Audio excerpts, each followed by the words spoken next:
Because as human beings, we've kind of evolved to track linear trends. You know, how fast is that cheetah running towards me across the savannah? And do I have time to make it to the tree, to climb the tree so I don't get eaten by the cheetah? We don't really have it hardwired in our brains to recognize exponential patterns. And this is very much an exponential pattern. I highly recommend watching the TED Talk, The Singularity is Near, by Ray Kurzweil. He explains it brilliantly. But we're pretty much at the knee of the exponential. So things are accelerating extremely rapidly. I mean, think back a year ago, 2 years ago.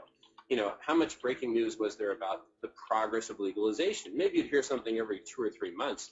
Now you're hearing something every week or two, whether if it's Sanjay Gupta or Eric Holder or Senate hearings or something else.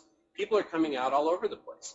And so I think what we're going to see is a collapse of the Berlin Wall, which is very nonlinear.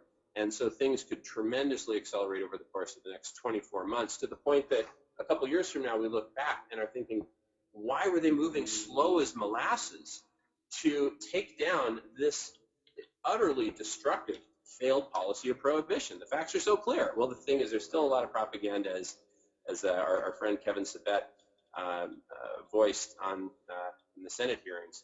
But I really see it more like a 2-year time frame and accelerating very rapidly over time. So you're going to see things just prohibition collapsing. And here's the beautiful thing.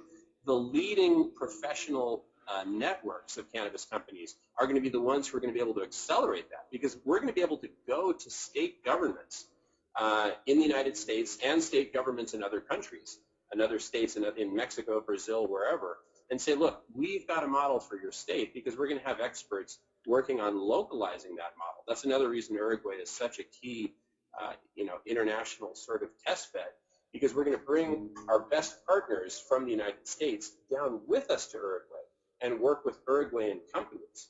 And some of these companies, American, Uruguayan, or even from other countries, are going to emerge as national and international leaders in their specific niches.